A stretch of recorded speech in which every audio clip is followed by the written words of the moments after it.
का हो भौजी? अरे देखत थी जब से तू ससुरे से आइल हो बड़ा उदास लौकत हो। का भइल, कोनो परेशानी बा का हो? परेशानी तो बहुत भारी बा। सुना सुनावा। अब ना जाबे हम गावा नावा सुनाए भौजी।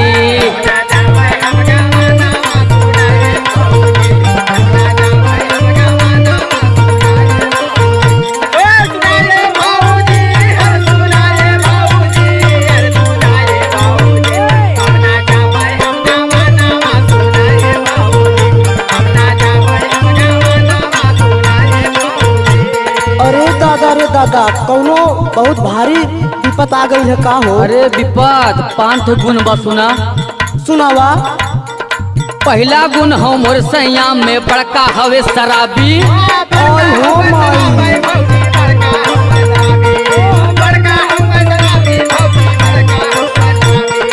पहला गुण हो मोर सैया में बड़का हवे शराबी।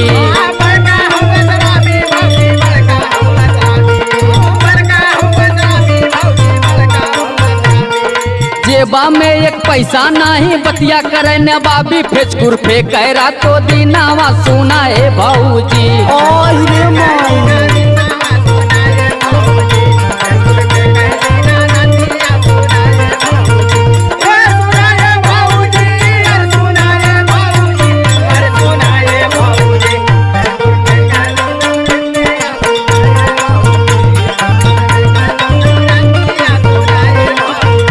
इतनी बड़ी गड़बड़ काम करे ले।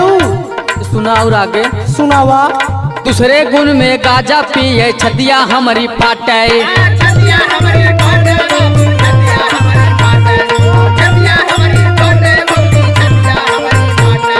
दूसरे गुण में गाजा पिए छतिया हमारी फाटे।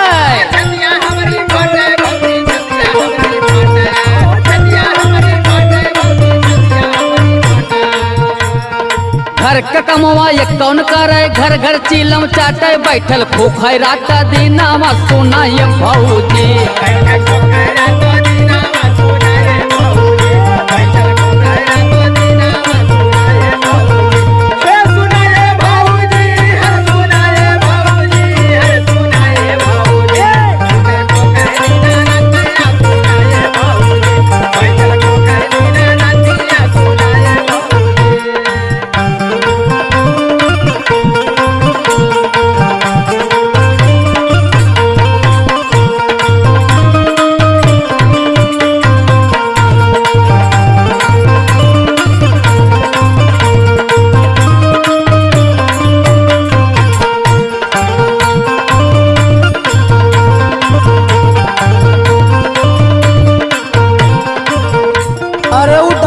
मिल गई का? अरे एकदम डबरा मतिन, डबरा से बढ़ के बा।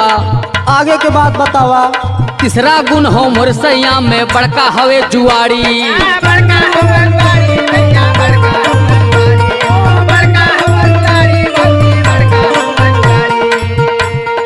तीसरा गुण हो मोर सैया में बड़का हवे जुआरी।